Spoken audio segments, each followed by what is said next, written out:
Nice crowd. Not bad, huh? Good evening. And welcome to the third lecture in the University of Minnesota Center for Jewish Studies 2024-25 Community Lecture Series. Volume on the microphone okay? A little louder. Okay. Hear that, Jenny? Closer. Then I got a shadow on. Oh, see? Closer, because otherwise we're going to get feedback. Okay, how's that? Better? Yes. Okay, thank you for saying something. Yeah, like I didn't know. My name is Natan Paradise, and I am the director of the Center for Jewish Studies at the University of Minnesota. And on behalf of the Minnesota JCC, I also want to welcome you to the Minnesota JCC Capp Center campus. We appreciate the opportunity to partner with the JCC as our host for the lecture series this year, and the JCC hopes that you will discover a broad range of rich programming at the Minnesota JCC, both here at the Capp Center as well as at the Saby Center and Berry Family Campus. I want to thank the staff here at the Minnesota JCC, and especially Katie Westberg, Alex Fisher, Erik Vinitsky, and Jenny up in the sound booth. Always thank the sound person. That's what I told my daughter, the musician. Always be nice to the sound person. I want to thank them for supporting and planning for this event, as well as our community co-sponsors, Adat Yeshurun Congregation, Beit Shalom Congregation, Beth El Synagogue, Beth Jacob Congregation, Congregation Darchei Noam, Mayim Rabim Congregation, Mount Zion Temple, Sharei Chesed Congregation, Shir Tikva, Temple of Aaron, and Temple of Israel. We are also grateful to our university co-sponsors of this lecture, the Department of Near Eastern Religions and Cultures, the Department of English, and the Department of History. And finally, I give our deepest thanks to our outreach coordinator, Mariel Coulter, who continues to amaze us with her organizational abilities and whose talents just keep growing year after year. This lecture is conducted in full acknowledgement that we stand on Minnesota Makoche, the homelands of the Dakota Oyate, within an area that is also the home of the Ojibwe and Ho-Chunk peoples. And this acknowledgement is made in the awareness that while sitting on this land, complicating our understanding of Jewish identity, it is appropriate to both acknowledge and commit to learning about the histories, cultures, practices, and identities of the indigenous peoples of America, and about their ongoing attachment to and struggle for sovereignty in their lands and the preservation of their identities. 21 years ago, the Center for Jewish Studies established the Community Lecture Series in order to bring to campus and to the local community some of the most exciting researchers from the full range of scholarship in the field of Jewish studies, with the goal of fulfilling the educational of the Center for Jewish Studies as broadly as possible. Those who are our regulars or who attended our last lecture as first-timers, welcome back. And I'm equally pleased to welcome some of you for the first time. This lecture is being recorded, so if you know of people who could not make it or who do not feel comfortable attending in person, please let them know that the lecture will show up on our YouTube channel within a week or so. You can access it through the Center for Jewish Studies website. Our series this year is dedicated to the memory of Miriam Sigal, Zichrona Livracha, who for years made our lectures possible through a generous donation in memory of her parents, Julia Kay and Harold Sigal. Without Miriam's support, many of the center's activities would be greatly restricted, and we are incredibly grateful. If you too would like to support the center's activities, ensuring the growth and continued vitality of the Center for Jewish Studies, you can visit our website to make a donation, or you may contact me or speak with me after the lecture. This lecture series is part of the center's investment in the community, and we invite you to invest in us as well.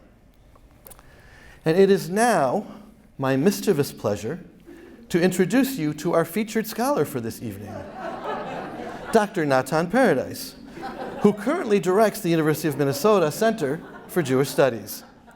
You will notice that he is wearing the same shirt and tie as in the brochure. Did you notice? Yeah. He claims this is because the Center for Jewish Studies is so in need of funding that it can only provide him a limited salary, and this is the only shirt and tie he owns. Nice try, Dr. Paradise, but we get it. The CJS would appreciate your donations. Dr. Paradise completed his PhD in English at the University of Pennsylvania, despite his father, Dr. Jonathan Paradise, telling him there were no jobs for English professors, but a steady supply of positions in Jewish studies, a point that was regularly emphasized by the posting of job positions in Jewish studies on the home refrigerator. But the future Dr. Paradise II was reluctant to follow in the footsteps of Dr. Paradise I, and 18th century British literature became the pathway to the promised land of academia. What was he thinking?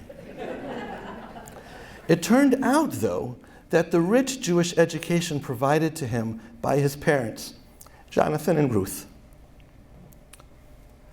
was much more valuable than a PhD from the University of Pennsylvania. And it also turns out that following in your father's footsteps is not such a bad thing, especially when your Abba also knows how to tell really good Jewish jokes. In addition to directing the CJS, Natan Paradise teaches courses in Jewish history and cultures, Jewish American literature, and Jewish humor, in addition to his research and writing on the American Jewish experience, anti-Semitism, and strategies for advancing diversity, equity, and inclusion that are both effective and truly inclusive. He regularly serves as an invited speaker to local, national, and international audiences on anti-Semitism and DEI, and he is currently writing a collection of short stories that take jokes from the American Jewish repertoire and expand them into full-fledged narratives that illuminate the American Jewish experience. Please join each other in welcoming Natan Paradise.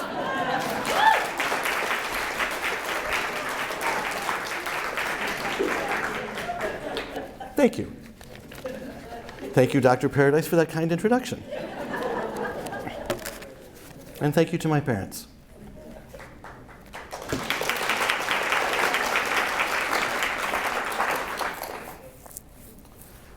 Jews are funny.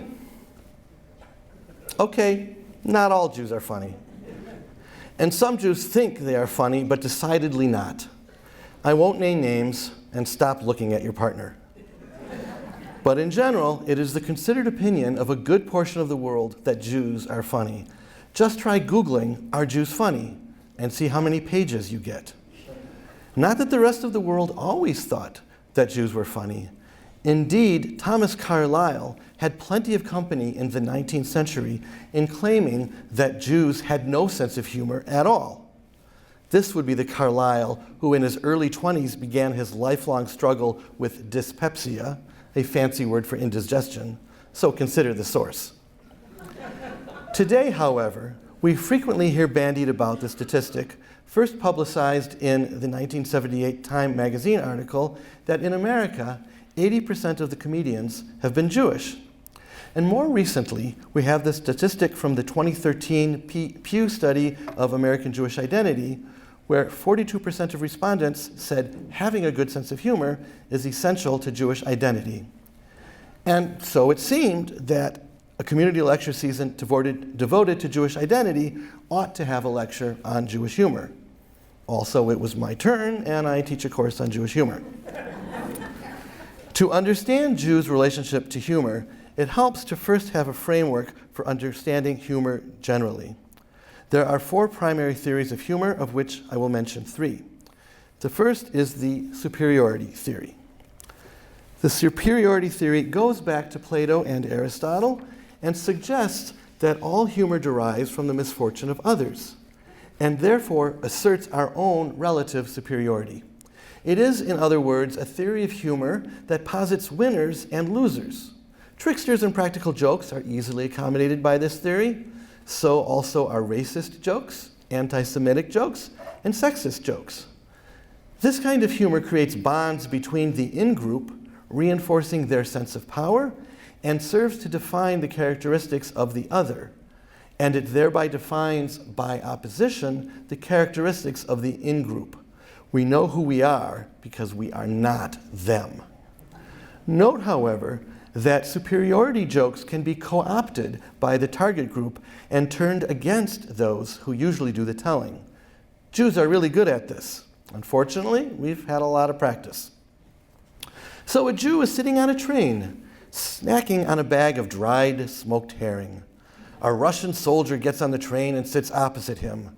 The soldier glares at the Jew for a while and then suddenly demands, "Hey, how come you dirty Jews are always so smart?" The Jew thinks quickly, swallows his herring, and says, "It's because of all the smoked herring we eat." The soldier, taken aback by this unexpected answer, settles into a sullen silence. Suddenly the soldier leans forward and demands, "How much for that bag of herring?" 10 rubles, says the Jew. The soldier gives him 10 rubles, grabs the bag, and starts eating. After a few bites, the chewing slows. "Hey," the soldier says, "in Moscow, I could have bought this bag of herring for 10 kopecks. "You see," says the Jew, "it's working already."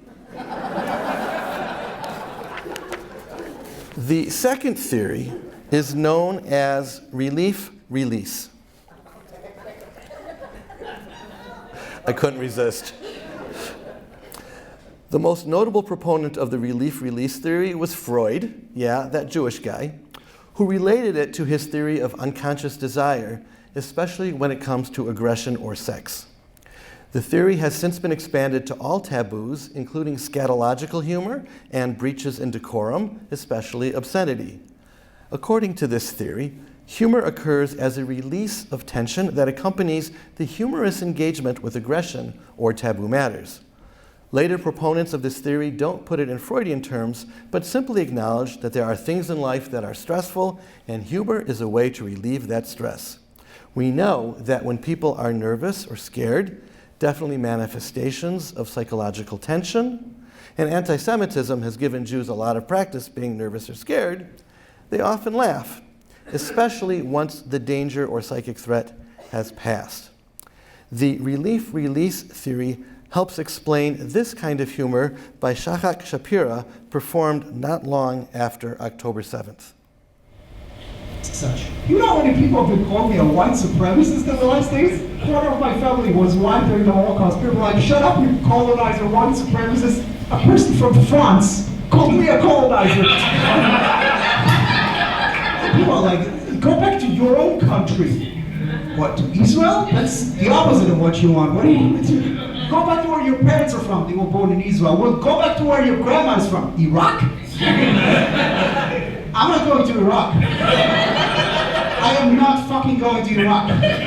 Look at me. I will not last a day in Iraq. You know the amount of sunscreen I will need? You know how hard it was to grow up in the Middle East with this fucking shit? You think the Hamas hates me? The sun hates me. They would shoot rockets at us. All the kids would go to the bunker. I would be waiting there for them. They're like, "How did you know about the rockets?" "What rockets? It's sunny." And finally, and most importantly for Jewish humor, there is the incongruity theory. This theory says that humor results from a contrast between what is logically expected and what actually takes place or is said. In other words, the incongruity theory is grounded in a sense of irony. Closely related to the incongruity theory, we have the incongruity resolution model, which considers humor appreciation as a problem-solving task in which the punchline, which is incongruous with the body or lead-up of the shtick, must be detected and then reconciled with the lead. And so we have a now classic example. "I now have an EpiPen. My friend gave it to me as he was dying. It seemed very important to him that I have it."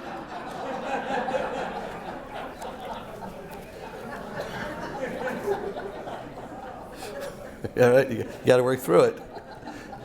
When it comes to incongruity resolution, you have to get it. People who don't find a joke funny have not successfully resolved the incongruity. And then you have to explain it to them, which kills the joke because there's no pleasure in mansplaining a joke or having a joke mansplained to you, unless perhaps you are a mansplainer.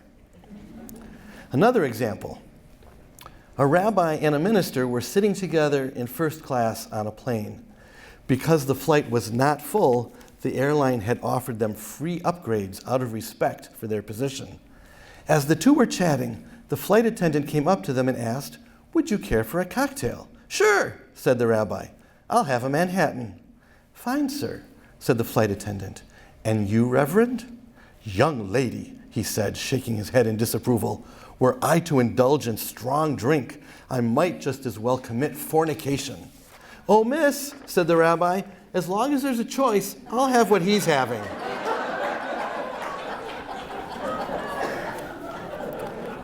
This joke fits under the superiority theory because there's an implied criticism of the sanctimonious minister, and by extension Christians generally, whereas the rabbi and Jews generally are not afraid of a good l'chaim. And it also fits under the release-relief theory because it openly deals with sex. And it also fits under the incongruity theory because one does not expect a story about clergymen to end as this one does. At least I hope you don't. I want to argue that one of the things that most characterizes Jewish humor is an acute sensitivity to incongruity. After all, over the several millennia that Jews have maintained their identity as a people, there has been a lot of incongruity. So a man brings some very fine material to a tailor and asks him to sew a pair of pants. When he comes back a week later, the pants are not ready. 2 weeks later, pants still not ready. Finally, after 6 weeks, the pants are ready. The man tries them on. They fit perfectly. Nonetheless, when it comes time to pay, the man can't resist a jab at the tailor. "You know," he says, "it took God only 6 days to make the whole world, and it took you 6 weeks to make just one pair of pants."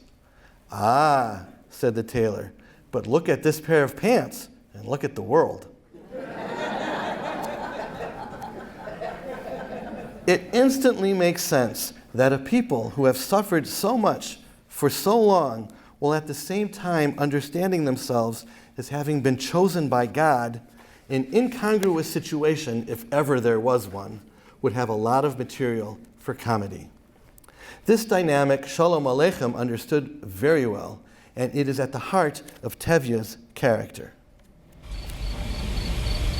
Dear God, did you have to send me news like that today of all days? I know, we are the chosen people. But once in a while, can't you choose someone else? Jewish humor emerges from the incongruity between being the chosen people and so often being persecuted. Jews, it is fair to say, have found themselves with a motherlode of material for their jokes. The ability to see the comedic potential in the incongruities of the Jewish experience is what fundamentally characterizes Jewish humor. And the ability to laugh at that distance between what is and what should be is part of what keeps us going. It is a sign of strength, and not just because we can laugh instead of cry, which was Shalom Aleichem's justification for his writing. The strength comes from recognizing both sides of the incongruity and holding on to both. If we only focus on what is, there's no humor and also no hope. If we only focus on what should be, there is also no humor and usually no hope, because the distance to what should be is often so great, and we've ignored what pleasure there may be in what is. We are all, in a sense, like the poor beggar in that small shtetl in the Polish Pale of Settlement. So the community council decided to pay this poor Jew 1 ruble a week to sit at the town's entrance and be the first to greet the Mashiach when he arrives. One day, the man's brother comes to visit him, and the brother is puzzled as to why he took such a low-paying job, and one with such poor chances for advancement at that. "Look, it's true," the poor man responds. "The job doesn't pay very well, but let me tell you, the job security is fantastic." Only by setting what is against what should be can we laugh. And it is that same juxtaposition, remaining cognizant of both sides, that motivates our hope. When we embrace the incongruities of the world, we discover that laughter and hope spring from the same source. And that understanding, I submit, is at the core of Jewish identity. Okay, so how have Jews turned to humor in navigating their identity in America? And what is the nature of that humor and of Jewish jokes, which William Novak, one of the best-known collectors of Jewish humor, defined as follows? A Jewish joke is one that no non-Jew can understand, and every Jew says he or she has already heard. That definition is a meta joke in itself, and one which not only points toward the overwhelmingly present role humor plays in Jewish American culture, but toward a very Jewish tendency to say things like, I already heard that one, but you told it wrong.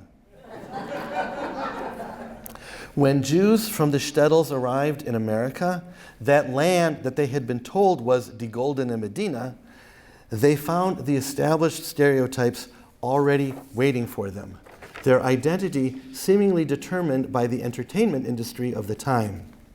That industry was known as vaudeville, and the biggest focus of vaudeville was comedy acts, which was good for the Jews. Jews knew from funny.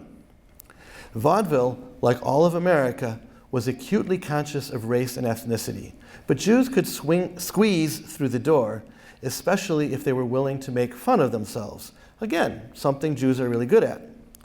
Black entertainers, however, were excluded from most shows, even as racialized identities were a stock theme in many performances.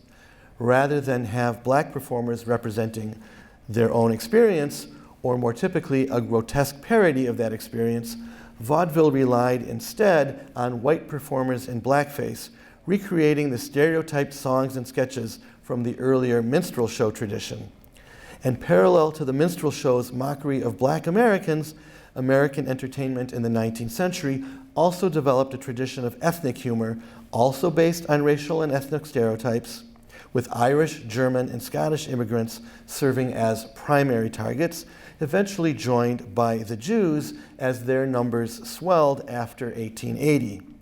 And so blackface, with its burnt cork makeup, was joined by Jewface, with its fake beards and large putty noses. This is the context of the silent film Cohen's Fire Sale from 1907.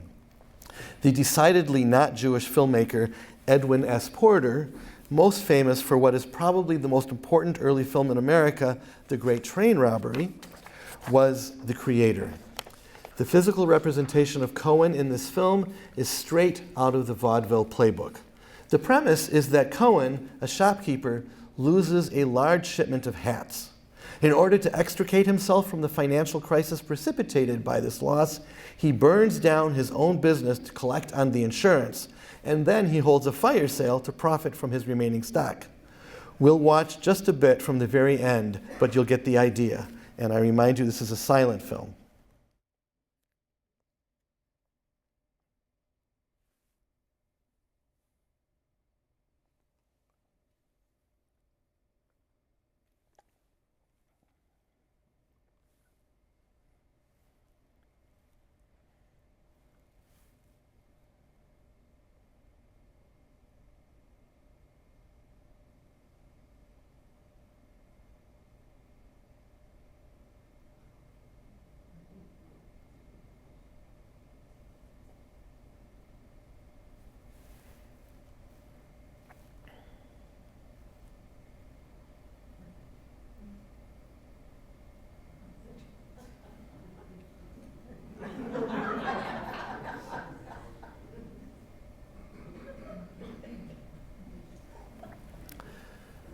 Cohen's Fire Sale is, in the end, deeply offensive, despite its comedy, trading in all manner of anti-Semitic stereotypes, from the scheming, sneaky, and dishonest merchant to the overly aggressive and vulgar Jewish women and the somewhat effeminate Cohen. And of course, there are the noses. And yet the premise of Cohen's Fire Sale is the same as a joke Jews tell to each other, versions of which you can find in any number of books of Jewish humor. So Schwartz and Levine met at an APAC conference in New York. Schwartz shares that his entire business burned down the previous year, and the only thing that saved him from being ruined was an insurance policy for $1 million. Levine responds that pretty much the same thing happened to him. His store was flooded in a hurricane, but an insurance policy for $1 million saved him, and he was able to reopen the store. Schwartz says, "Hey, that's really great, Levine, but tell me, how do you make a hurricane?" Now, the thing about these jokes and others in their vein is that nowadays, Jews pretty much only tell such jokes to other Jews. A fundamental question arises for us, therefore, in thinking about Cohen's fire sale in comparison to the joke I just told, and really this question applies to ethnic humor generally. Does it matter who the teller is and who the audience is? Are there jokes that are okay for Jews to tell to other Jews, but not to the quote-unquote goyim? Are there some jokes that should just not be told by anybody, no matter what? Such qualms did not limit Jewish performers in the early decades of the 20th century, in part because of their economic situation, which did not provide them with the luxury of moral philosophizing. Cohen's fire sale represents the vaudeville world that Jewish performers stepped into. Vaudeville was a double-edged opportunity, a complicated mix of racism and exploitation, alongside real opportunities for performers to achieve artistic success and financial stability while using the stage to promote alternative narratives about their identity. Jews found work in vaudeville because its ethos, with the important exception of black actors, was based on evaluating talent rather than background. But at the same time, Jews went into comedy because it was a role available to them as ethnic outsiders. Just as a half-century earlier, African Americans found work doing blackface sketches, making fun of their own communities, Jews found work in vaudeville doing Jewface, but usually without the putty nose. I'll show part of a Jewish example of the scheming Jewish merchant sketch, this one by one of the most important and famous of the early 20th century American Jewish comedians, Eddie Cantor. Born Isidore Itzkowitz, he started his career as a child performer on the street corners of the Lower East Side, made his way into vaudeville, and from there to the Ziegfeld Follies, the earliest movies, and then radio and TV. Cantor originated this routine of the scheming Jewish merchant around 1920, although this particular performance you're going to see is relatively late, from 1929, which shows the staying power of this vaudeville staple. I'm telling you, a suit we're going to sell you. You wouldn't get out of here without a suit. That you know. That you know, don't you? You want to save $10? Yes. You want to save $10? Walk upstairs. No. Come along. What you got to do? You'll be here to feed you. We want to take care of you. I'll come on, take the gentleman's measure. Come up here and I'll take your measure. The neck is 25. 25 in the neck. And the Adam's apple is 7.5. 7.5 in the Adam's apple. The shoulders is 31. 21 in the shoulder.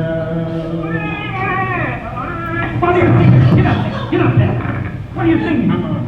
Who's the quartet? What quartet? Take down the pants. What? No, listen, I didn't take down the book. The pants. The pants. Yes, the pants is 61. Are you telling me, listen, I'm the tailor. Do I tell you how to milk your cows? You do as I say. Cantor originated this routine playing a fast-talking, less than honest, aggressive Jew selling cheap clothes, a stereotype we recognize today, just as contemporary audiences did then. The pushy Jew, the wise guy who can dance circles around you with his words. But he's a likable wise guy, or at least to contemporary audiences he was. Throughout the sketch, there are Yiddish phrasings and rhythms. He says things like, a very handsome English walking suit straight from the Piccadilly, or eat in your Aunt Sarah's house. And as we saw, there's the moment where they are singing the standard yeshiva melody for studying Talmud while taking the abused customer's measurements. Excuse me. In other words, there are stereotypes and mannerisms in this sketch that would signal Jewish to all audiences, and there are moments that would be instantly recognized only by Jews in the audience as telegraphing Jewishness. But the bottom line is that this sketch implicitly reinforces the stereotype that Jews will say or do anything for a buck. And it does so for both an internal, that is Jewish, and an external audience. In invoking stereotypes about money, it's not far off from the following story of a certain Abe Goldstein's conversion. But this narrative is more typical, like the insurance jokes, of something told by Jews only to other Jews. So Abe and Sam are strolling down the street one day when they happen to walk by a Catholic church. They see a big sign posted that says, "Convert to Catholicism and get $20. Abe stops walking and stares at the sign. Sam turns to him and says, "Abe, what's going on?"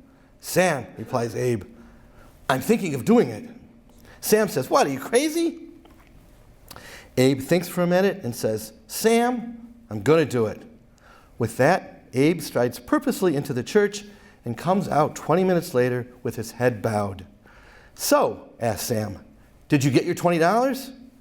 Abe looks up at him and says, "Is that all you people think about?" What the vaudeville stage provided Jews, and later the Broadway stage and then early movies, was the option of taking self-deprecating Jewish humor, which had been a staple of shtetl life in Europe and certainly helped Jews survive the challenges of the Lower East Side, contexts where these jokes were only told to other Jews and usually with a certain nuance that made clear that often the real target was the Goyim. Vaudeville made it possible to produce such humor for a more general public consumption. Jews were still in the audience, but so were non-Jews, who would not likely catch the nuance. In addition to exploiting the ancient stereotypes about Jews and their business practices, vaudeville also traded in dialect humor. Immigrants have always made easy targets in this regard, in part because dialect and accent can be used to quickly identify a target group, and because accent can be exploited as an easy link to other stereotypes, such as those having to do, for example, with gender and sexuality. Women, of course, were primary targets of gender stereotypes, and Fanny Brice was particularly adept at playing off them. Fanny Brice was born in 1891 as Fania Borach on the Lower East Side, the daughter of immigrant parents. Brice dropped out of school sometime after the 8th grade. The biographies differ on exactly when. And after winning a local amateur contest, she decided to go into show business. After several false starts, she eventually ended up in a burlesque review at the age of 17. Burlesque did not mean strippers, but it did not exactly mean clothing either. Burlesque shared many elements with vaudeville, only for a male audience with an appetite for more bawdy humor. Brice got her first really big break in 1909 when Irving Berlin, Jewish of course, wrote a song apparently intended for her, Sadie Salom, Go Home, which he characterized as a, quote, Hebe song, H-E-B-E. And Berlin encouraged Brice to sing it with a Yiddish accent. To be clear, Fanny Brice did not have a Yiddish accent. She had to fake one. I can't find a recording of Fanny Brice singing Sadie Salom, but here's a good recent cover.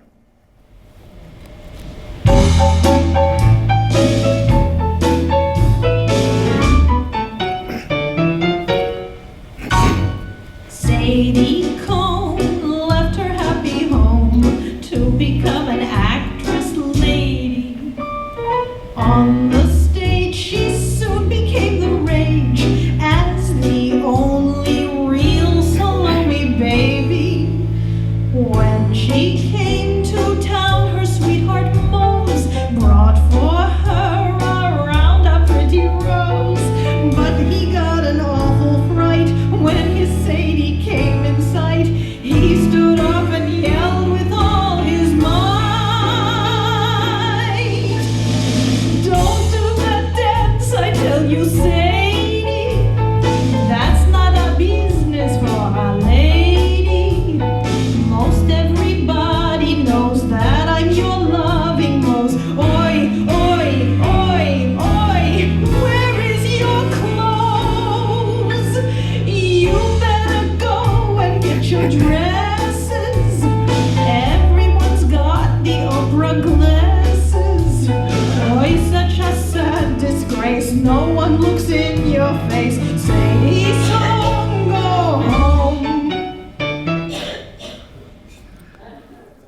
And so it goes on.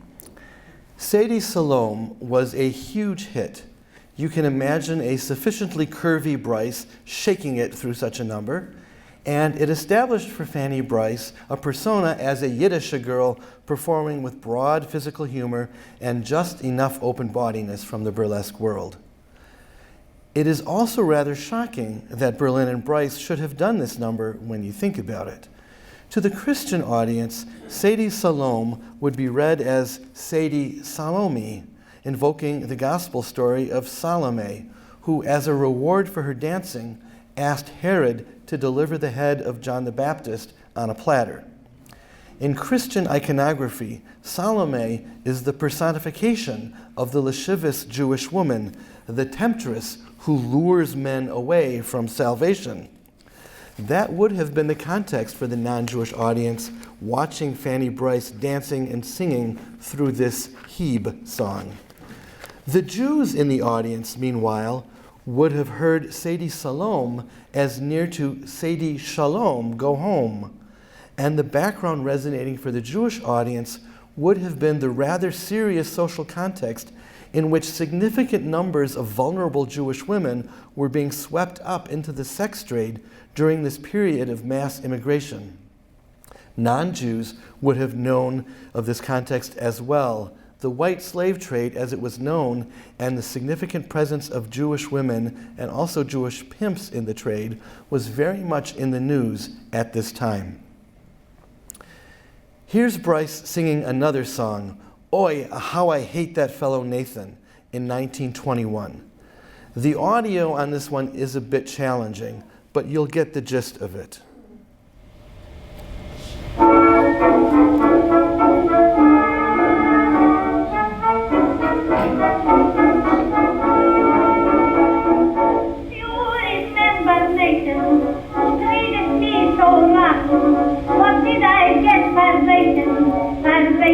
I got nothing. I feel so bad, but he don't care. I'm a regular bold in a home hair. My folks saw them before.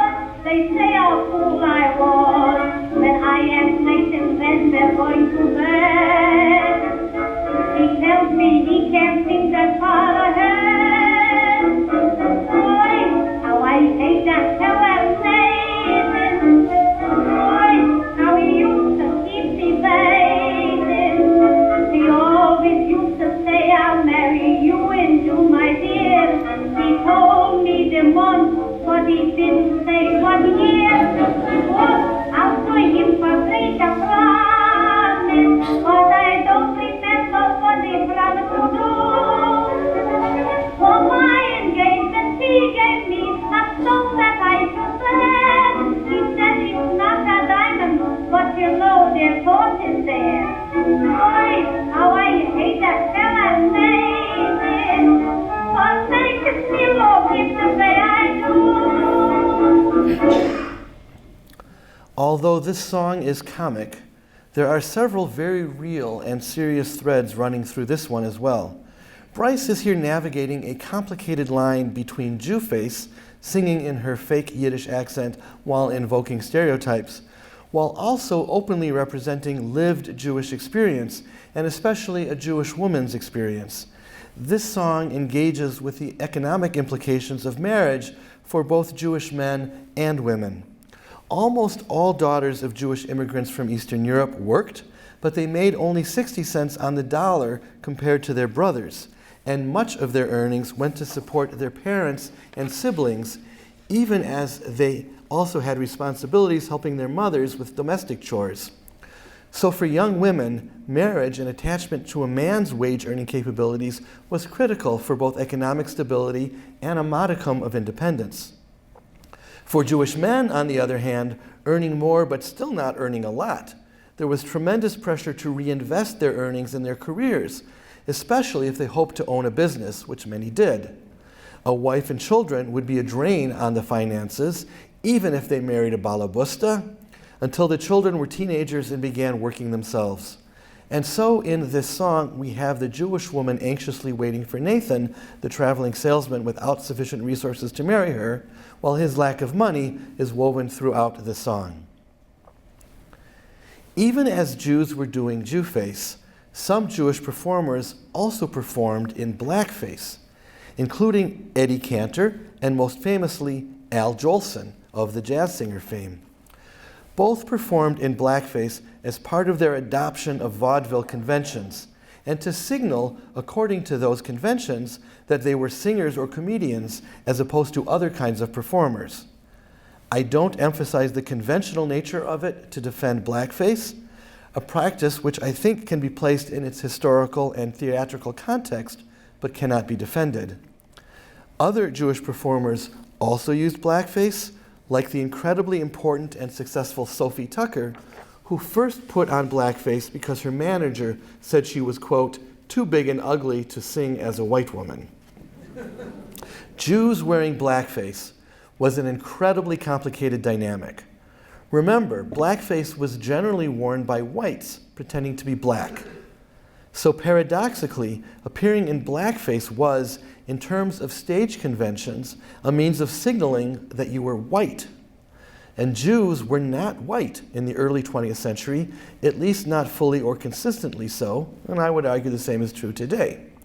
But Jews, especially recently arrived Jews and their children, wanted the privilege and status that goes with being white in America, and wearing blackface was a way of claiming for themselves a place on the safe side of the American racial boundary. Wearing blackface was a claim to authority deriving from white privilege. This all gets even more complicated, though, when Jews like Eddie Cantor and Al Jolson wore blackface but played obviously Jewish personas. I want to play you a clip of Eddie Cantor in blackface, a clip in which he's openly Jewish and using his comedy to take a jab at Henry Ford in his anti-Semitism, but doing so by invoking an anti-Semitic trope. All right. I respond. I give in. We had Automobile Week here a short while ago, and of course we had a lot of automobile men came up here on the roof, some of them with their wives, and one fellow came to me and said he represents the Lincoln Agency, and he said, Cantor, if you can only use the name of Lincoln or Ford in your monologue someplace, why, we'd be glad to give you a little Ford coupe. And of course, so I got the Ford coupe, and I want to tell you they're cute. Oh, the darling little coffee plant you ever saw. Listen, on the new Ford, they've got wire wheels and four-wheel brakes, everything is single-plated. And here's a great feature. They have a non-shatterable windshield. In case of an accident, the glass doesn't scatter. It hits you one piece like this. And myself, personally, I'm tickled to death that Henry Ford apologized to a race of people with whom I'm very familiar. And I know why Mr. Ford was angry at the Jewish people in the first place, leaving the Cantor to find out, They were getting more money for second-hand Ford than he was getting for new ones.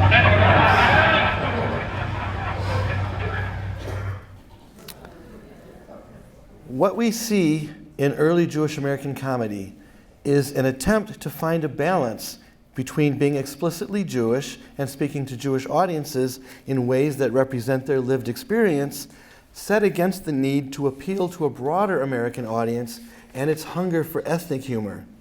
And we also see the challenge inherent in milking stock characters for humor when those stock characters hew pretty closely to anti-Semitic stereotypes, especially in the context of an American humor tradition of ethnic and racial stereotyping. One way out of this bind was to suppress obvious signs of Jewish identity. And in fact, passing became a choice that Jewish comedians increasingly made, either by being silent about their Jewishness in their performances or actively playing Christian roles, or simply relegating their Jewish identity to what Linda and Hershey Friedman have called secret handshakes with the Jews in the audience. Like when Eddie Cantor hums the yeshiva melody, something only the Jews would recognize. And this strategy of passing, or passing to the Goyim while using secret handshakes with the Jews, became the dominant posture of Jewish comedians beginning in the 1930s, pretty much everywhere but the Borscht Belt, or at least I should say, it became the dominant posture of the male comedians. The women were another story. This posture on stage very much mirrored patterns of assimilation in Jewish America generally, even as the public example of famous Jewish comedians helped to authorize it. Every Jewish family had to confront how they would or would not perform their Jewishness in America. So Moshe Finkelstein was very troubled by the way his son, a second-generation American, was turning out, and he went to see the rabbi about it. "Rabbi, even though we didn't do like in the old country, I brought him up in the faith. I made sure he read Hebrew. We didn't eat ham. I made sure he knew he comes from a Jewish home. Then he tells me last week he's decided to be a Christian. Rabbi, where did I go wrong?" The rabbi strokes his beard and says, "Funny you should come to me. I too brought up my son as a boy of faith, a kosher home, even sometimes studying Talmud. And then one day he comes to me and tells me he wants to be a Christian." "What did you do?" Finkelstein asked the rabbi. "I turned to God for the answer," replied the rabbi. "And what did God say?" "He said, 'Funny you should come to me.'"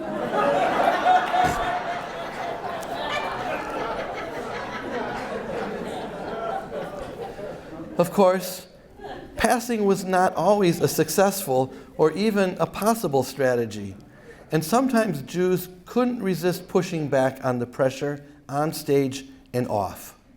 So in the winter of 1926, Thelma Goldstein from Chicago treated herself to her first real vacation in Florida. Being unfamiliar with the area, she wandered into a restricted hotel in North Miami. "Excuse me," she said to the manager.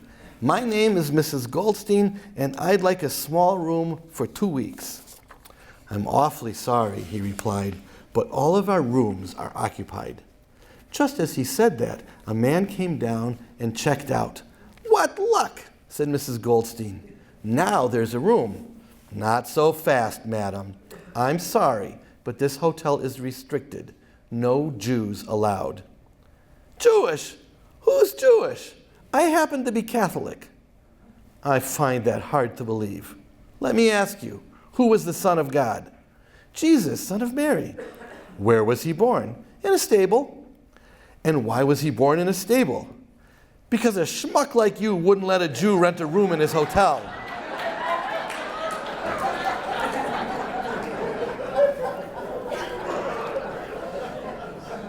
The 1930s, 40s, and 50s increasingly, and in many ways it seems almost ineluctably, saw the erasure of open and unquestionably Jewish identity from the American stage, radio, and screen. Or so at least we are told. According to the narrative, the assimilation and erasure of clear indications of Jewishness, which producers, themselves very often Jewish, insisted upon, was designed to appeal to a broader audience. This is the period in which the shout, "Too Jewish!" began to be heard in American media studios. Most of the men who made it really big and made a lasting impact on American comedy submerged their Jewishness, including top figures such as George Burns, George Jessel, Milton Berle, Jack Benny, and Sid Caesar, in addition to on-screen franchises like the Marx Brothers and the Three Stooges. Although Jewish audiences at the time knew and quelled at such Jewish success, more general American audiences at the time as well as today, especially in Middle America, and who were familiar only with their performances, had no idea that any of these comic powerhouses were Jewish.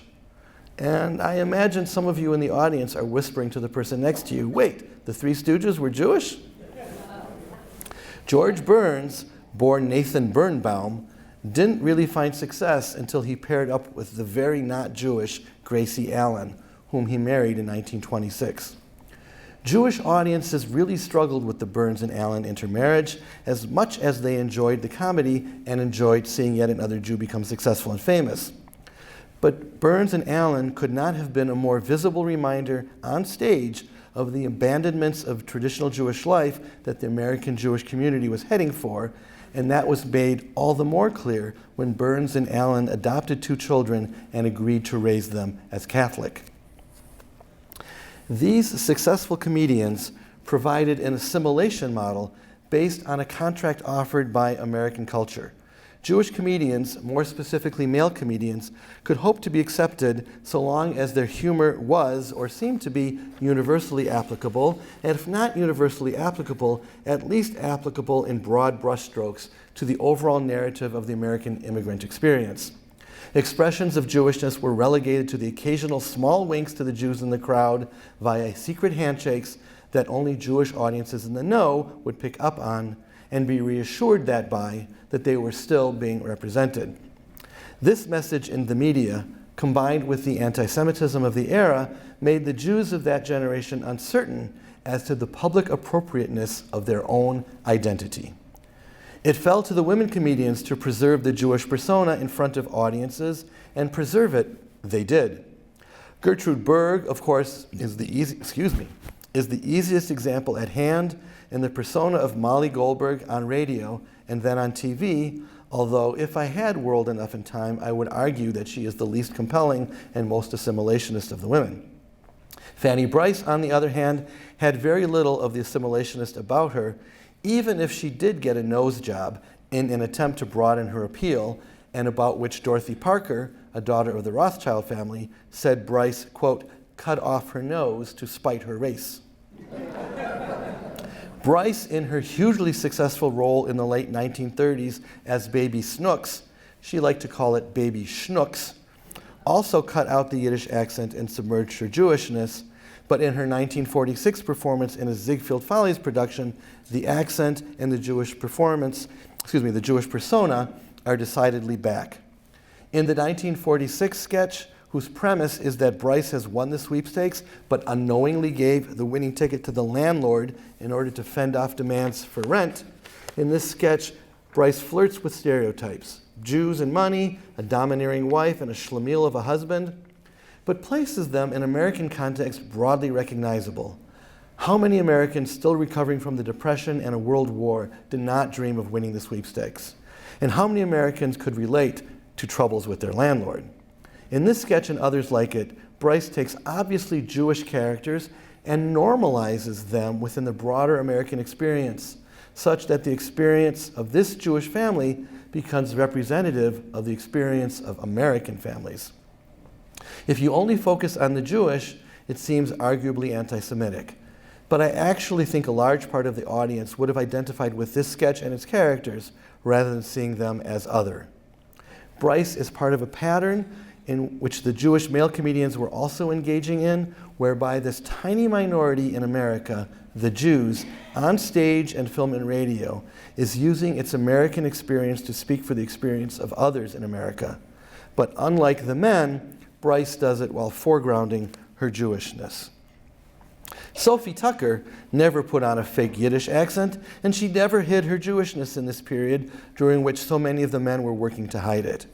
On her 1922 tour of England, Tucker was welcomed by a London audience with a sign reading, "Welcome Sophie Tucker, America's foremost Jewish actress."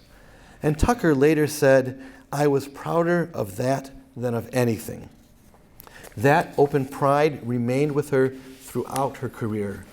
My Yiddish Mama, first sung in 1925, was on one of her top hits, a celebration of Jewish home life, but done so sentimentally that anyone with a mama could relate.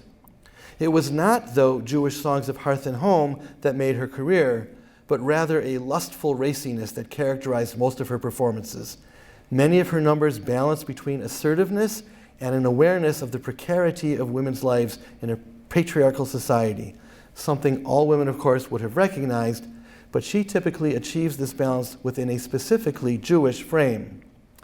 This was the foundation on which other Jewish women comics at mid-century were building, comedians such as Belle Barth, Pearl Williams, Patsy Abbott, and Joan Rivers.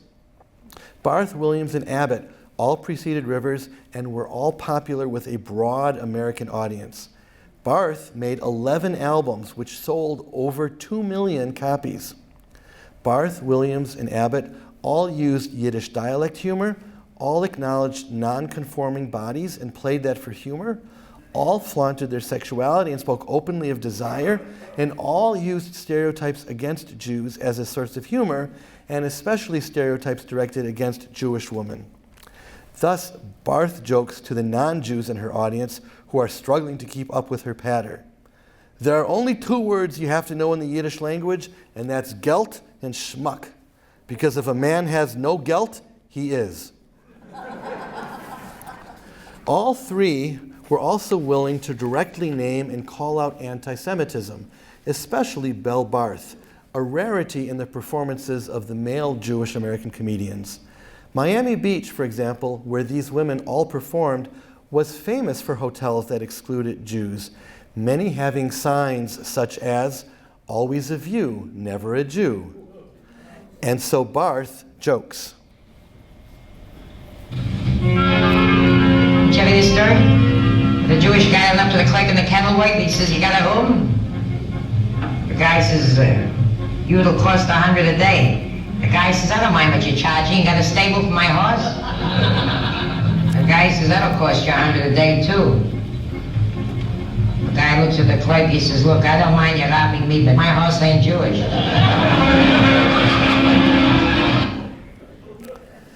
These are the jokes that Jews told and tell each other all the time, but not in mixed company. Barth didn't care who was in the room. These cultural dynamics carried forward all the way to Joan Rivers' 2007 bit, "I was the only Jewish kid growing up in an all-Catholic neighborhood." She begins the sketch as an outsider, exploding the American myth that Christmas is neutral and that we do it for all faiths, juxtaposing a giant Christmas tree to the puny Hanukkah menorah that's set up wrong. But then the point of view starts to switch from outsider looking in to an authoritative Jewish voice describing Jesus in the major. "I'm Jewish, I got him a nanny." She then declares, "I redressed Mary, she didn't look good." All of a sudden, the Jew is not the outsider, but the insider, redesigning the set to make it right. Jesus is once again a Jewish story, complete with Jewish stereotypes, so that Joan Rivers can say to Mary, "You're the mother of God, look it." The sketch ends with Rivers asserting, "If she had looked like that, she would have gotten into the inn."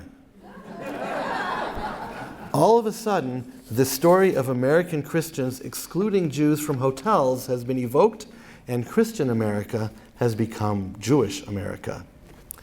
That Jewish America, with Jewishness as the normative frame of reference and passing no longer referring unambiguously to a process of Jews trying to erase their identity, but also in complicated ways to a process whereby the rest of America not only needs to, but wants to become more Jewish, represents an alternative strand in the narrative of American Jewish identity, set alongside the narrative that the American Jewish experience has been overwhelmingly assimilationist. It is a strand we see when Woody Allen, am I still allowed to talk about Woody Allen? Woody Allen turns Alvy's loss of Annie Hall, who early in the movie is shown ordering pastrami on white bread with mayo, oi gewalt, into a victory when he sees her taking her new boyfriend to see The Sorrow and the Pity, a documentary about the collaboration between the Vichy government and Nazi Germany. It is also the alternative strand behind the Seinfeld sketch, The Anti-Dentite. All right, it is cavity time. Here we go. That which reminds me, did you hear the one about the rabbi and the farmer's daughter? Huh? Those aren't matzo balls. What? Tim, do you think you should be making jokes like that? Why not? I'm Jewish, remember? I know, but Jerry. It's our sense of humor that sustained us as a people for 3,000 years. 5,000. 5,000, even better. Okay. Chrissy, give me a shtickle of fluoride. And then he asked the assistant for a shtickle of fluoride. Why are you so concerned about this? I'll tell you why. Because I believe Watley converted to Judaism just for the jokes.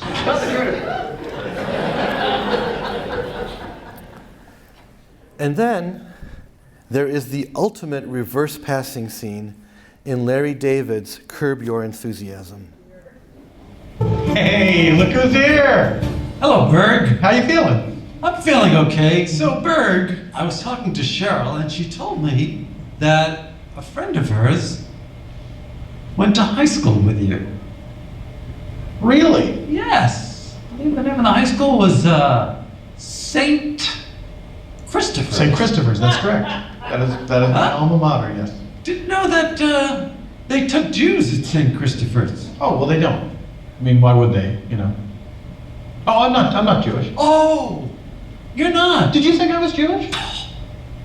Yes, I did. Because of Bird. Yes, because of Bird. Because of Bird, Yes. yeah. I've often wondered, you know, would people really think that? Yes, and you did nothing to perpetuate that, did you? Well, no, I mean, well, I'm not sure what you mean. Oh, how about on my birthday? Mazel tov, Larry. Well, you're Jewish. Yeah, respectful. On the high holy days, I said, hey, you going to Temple, Berg? And you went, no. Right, because I'm not Jewish, so why would I go to temple? Right, like I'm a Jew, but not a practicing Jew. Boy, Larry with this. Oi, again, see? See the expression? What is this thing? A shofar. Why's this on your desk? People give me gifts. They'll give me like that for my desk or the mezuzah that's on the door. What are you, by the way? I'm Swedish. I got a Swede lawyer. She's gonna get everything. You got a good lawyer. You got the best lawyer, Larry. Sorry, Berg. It's a Shonda, Larry.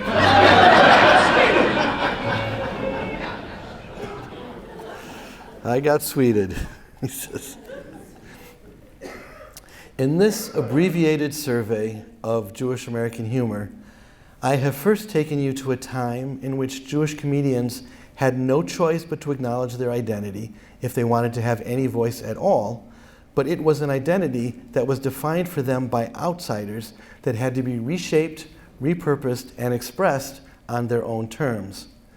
And then we explored a time when some Jewish comedians chose to hide their identity, revealing it only to other Jews in the know, even as others, mostly women comics, milked their Jewish identities for all its expressive and comedic possibilities, as well as for the lessons they could thereby teach other Americans. And those examples fall on either side of a dynamic we can call the assimilationist divide. And the risks associated with that divide, I will assume you all know well, so I will not elaborate upon them. And at the end, I have set that dynamic against another one we can call the emulationist challenge, in which Jewish identity is not only embraced, but proposed to be normative, or dare I say it, suggested to be better. And therein lies also a risk, because the humor associated with that strand hews toward humor best explained by the superiority theory. And it is one thing to tell superiority jokes in the shtetl, and another when the Jewish community, although not all-powerful and world-dominating like the anti-Semites claim, nevertheless has some degree of power and privilege. And so, the Jewish community today, again, or perhaps I should say still, finds itself having to decide what it means to be Jewish and how to express that Jewishness in a world where, to quote from our lecture series brochure, Jews experience have their identity flattened and defined for them, mostly from outside, but also from within the Jewish community. And I want to suggest that in trying to navigate Jewish identity, whether you in this room are Jewish or not, it is helpful to not only look forward, but also to look back to the richness of Jewish history and its lessons, and that includes the lessons of a Jewish history recent enough to include the experiences of your great-grandparents, grandparents, and parents, as well as the history being created by all of us today. Thank you.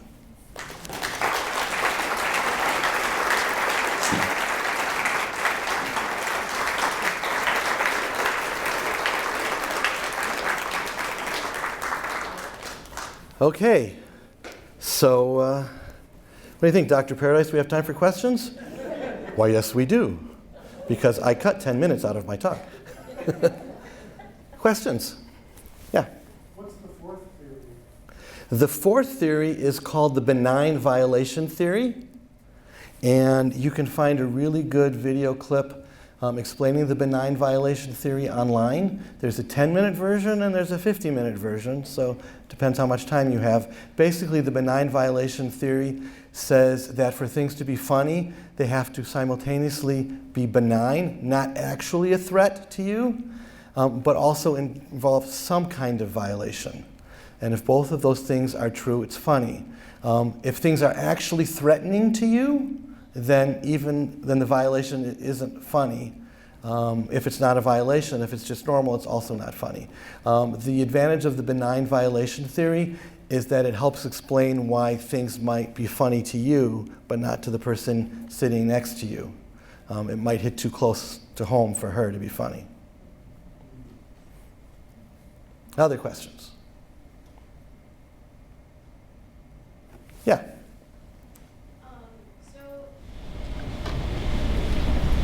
You mentioned that a lot of Jewish women held on to their identity in a way that the Jewish men didn't. Do you think that part of that is because at the time, obviously, if you were a white woman, like a WASP white woman, that it would be super improper to become a comedian and be on stage and that kind of stuff.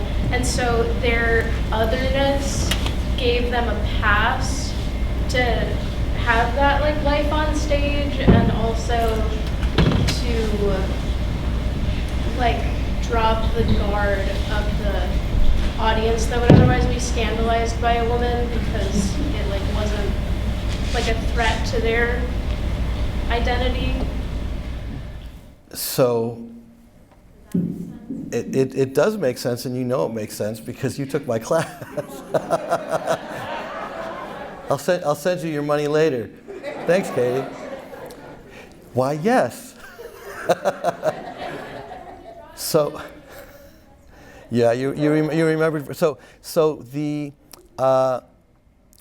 Jewish men abandoning their Jewish identity had a chance of being considered appropriate. It's okay for a man to be on stage. It's okay for a man to draw attention to himself. Being a comedian on stage is an act of power. You are taking the audience's emotions and you are manipulating them. And it was fine for men to be powerful. For a woman to be on stage managing those same kinds of power dynamics was by definition transgressive and not acceptable. And so there was a dynamic by which women could say, well, if I'm not going to be acceptable anyway, then I might as well embrace who I actually am. And this had sort of an institutionalized dynamic in that lots of the venues where men were being hired to perform, respectable venues like Broadway stages, Las Vegas stages. I know there was a time when Las Vegas was almost respectable. Radio, film, TV. Those places weren't hiring the women to be solo acts. And so the women were much more likely to be performing in smaller clubs. The three women that I mentioned, all performing in Florida, Belle Barth owned her own club. And so she was much more free to say whatever she wanted in ways that she never could have done had she been on television, for example.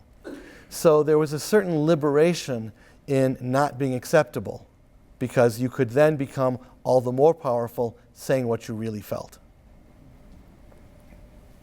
Yeah? Do you think that as we get further away from the immigrant experience, the number of Jewish comedians and Jewish humor will slowly fade away? I don't think it has. What is true is that other communities have joined Jews on the stage. So whereas it was probably very much true in 1978 or 1980 that most American comedians had been Jewish. I'm not sure that's true today. What's interesting is that many of the comedians today, and many of them are themselves coming out of immigrant communities, are engaging in humor that feels to the Jewish community like very Jewish humor. So there's this way in which Jewish humor has become American humor, and the model that Jewish comedians provided in showing how an immigrant voice can become an American voice has been adopted by later immigrant communities. And in my class, and because I only got 3 hours of sleep last night, I don't remember her name, but I show a non-Jewish comedian who, if you didn't know she wasn't Jewish, you would absolutely think she was, because she uses the same kinds of tropes, the same kinds of wordplay, the same reliance on sort of self-deprecating humor that ends up putting her on top. All of those things that the Jewish comedians perfected, she's using also. Yeah? Actually, this follows up from that. I was thinking of analogies, and I just finished reading James. First of all, I was rewriting a Reading, say again? James, it's called. It's a rewriting of Huckleberry Finn from the point of view of Jim. Okay, rewriting of Huckleberry Finn. Yeah, and also I heard a recent talk about Kabuki, where so it was then performing women's roles, but then women are allowed in. So in that case, women have to perform men performing women. And in the case of James, James also does blackface, so he's black and he has to perform with blackface. So he's performing white, performing black. So I'm thinking of these kind of analogies, and I think what you just mentioned, I was wondering if there was something like that.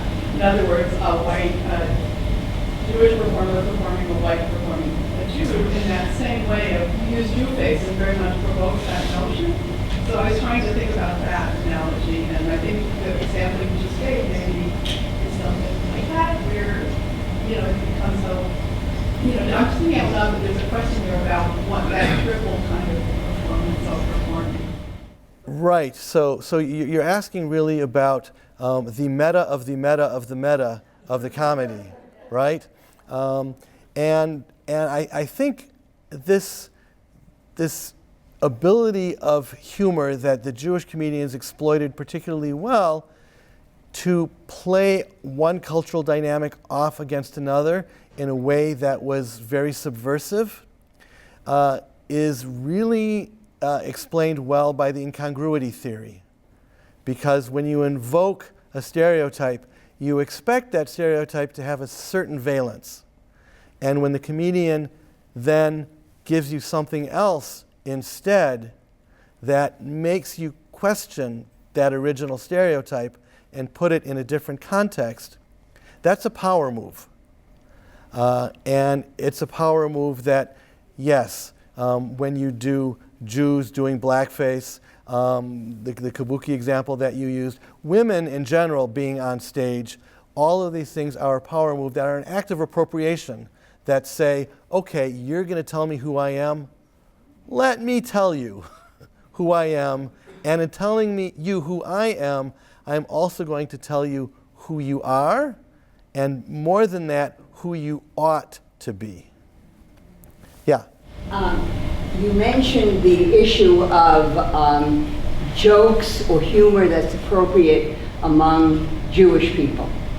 That, I suppose, or don't know, can be extrapolated into humor that's appropriate for many groups, racial groups or ethnic groups.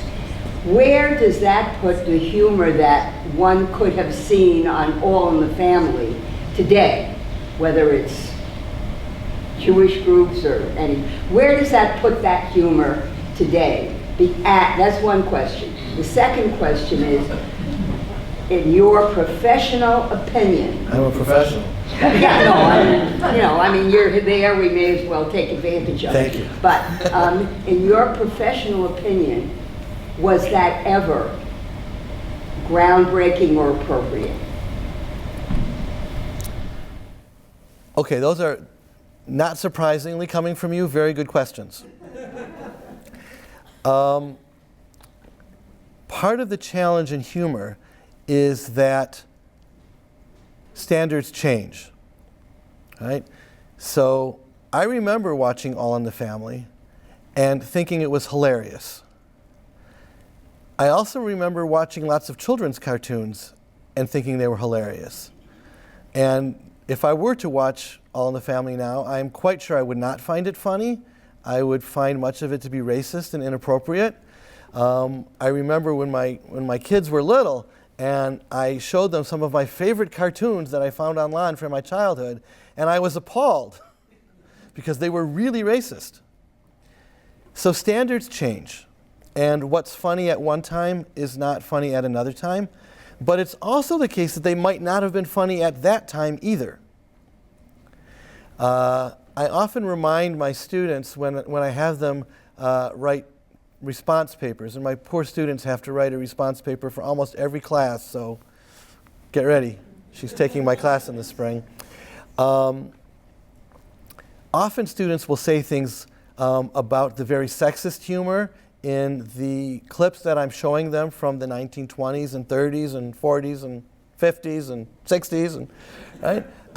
And they will write things like, well, standards were different back then, and maybe it was okay then, but I don't find it funny now. And I always write in the margins, I guarantee you there were women back in 1920 who didn't find this very funny either, right? So it depends on audience. And that's the larger part of your question. When is it appropriate? And I asked this question in my talk, right? When is it appropriate to tell certain jokes? Does the audience matter? There were jokes, cabarets in Weimar, Germany, that were dominated by Jewish actors, and the Jewish community originally was okay with that. And as Hitler seized power, all of a sudden what seemed benign, the benign violation, what seemed benign in the cabarets, all of a sudden seemed very threatening, because they were reinforcing the stereotypes that the Nazis were promulgating. And the Nazis were in fact saying, well, the Jews themselves are saying this, so it's okay for us to say it also. And so there arose a movement within the Jewish rabbinate to try to tamp down those kinds of cabarets. And the same thing happened in the United States in the 1930s and 40s, where rabbis across the country tried to convince Jewish comedians not to perform certain kinds of jokes on stage. And in the same way that blackface became unacceptable, by the 1940s, Jewface was increasingly unacceptable. Although, now that I've given you a definition of Jewface, I'll invite you to think about Mrs. Maisel, if you've watched that, and ask yourself whether Mrs. Maisel is an example of Jewface. Other questions? We've got time for, I think, 2 more. Yeah. Besides just being Jewish, is there any kind of common denominator to the upbringing of people like Milton Berle and so forth? Did they tend to be class clowns or more observant or the poorest of the, how would you? The biggest common denominator, why am I talking into the microphone when it doesn't even work? Yeah. Thank you. The question was there a common denominator between all of these Jewish comedians? And the common denominator was that they all knew each other. They worked together. If I remember correctly, George Burns was introduced to Gracie Allen by Jack Benny, I think, for example. And they would write jokes for each other. They would steal jokes from each other. And many of them had grown up on the Lower East Side, so they had that common experience. Some of them knew each other from their childhood. It was a club. And this was a problem for the women, by the way, because many of these comedians performed in the Borscht Belt. And after their performances were over, they would go hang out, or before their performances, they would go take a schwitz and there were no women in there taking a schwitz with them. And they would use that time together to share material or to give each other tips. Yeah, that joke that you told last night kind of bombed, but I think if you told it this way, it would go over better. The women were left out. So Joan Rivers, smart, she bought a car. And many of the comedians did not have a car. She would offer to give them a ride from Manhattan up to the Borscht Belt hotels. And while they were in the car together, she worked on that relationship, traded jokes, traded tips. And that was how she was able to be part of that club. Okay, one more joke. Yeah. Elaine? Is that a hand? No. Oh, you. Okay. When I was hanging out in the city back in the 70s, there was a group of comics coming up. They were always at the Improv and Catch a Rising Star, and a number of comedy clubs. And several of them, we used to say, because we were all Jewish, were self-hating Jews, David Brenner being the worst of the bunch. And they would denigrate Jewish society in their act in a way that made a lot of us very, very uncomfortable. And we were in a position where we could talk to them about it and express our disgust. Then along comes Larry David, and the Larry David, Curb Your Enthusiasm.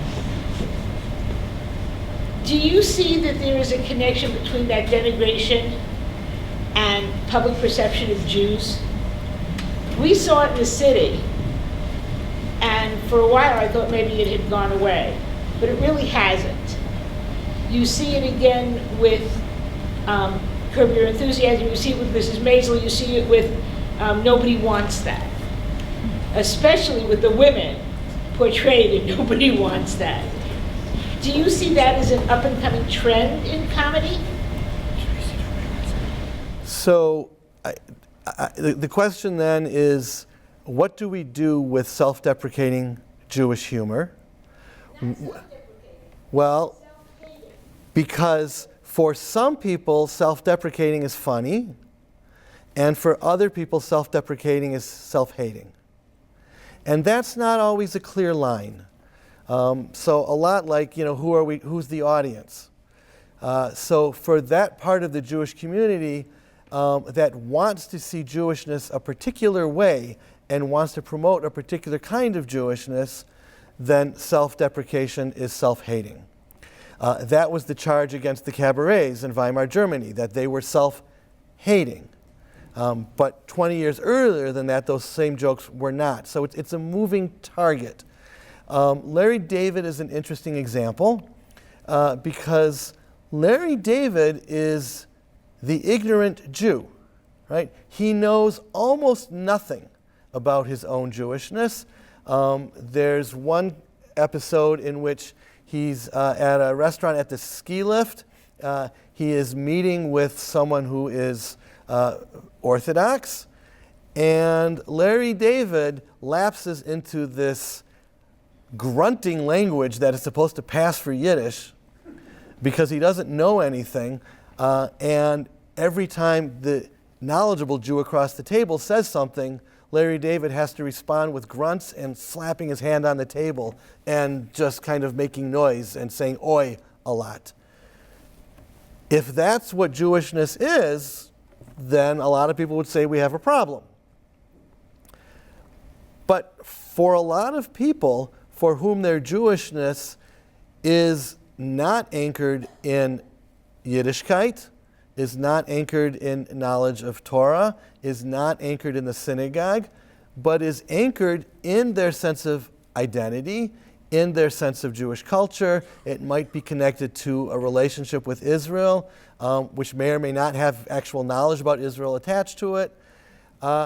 For them, Larry David represents, in a very important way, Jewish America, where he's totally committed to his Jewishness, right? He's really offended when somebody pretends to be Jewish when he's not, right? So is that self-hating, or is it an expression of a different way of being Jewish? And part of the point of the lecture series is to talk about Jewish identity And it's not all the same. Since when have Jews ever agreed about anything? Right? And when I teach my class, Introduction to Jewish History and Cultures, on the last day, which is tomorrow, so my students are going to hear this, I tell them, if there's one thing I want you to take out of this class, it's that there never has been, in all of Jewish history, just one way of being Jewish. And Jewish comedy reflects that. And there are things in Jewish comedy that to some people are just self-hating, and for others are a different way of being Jewish. And I think that's probably a good place to end.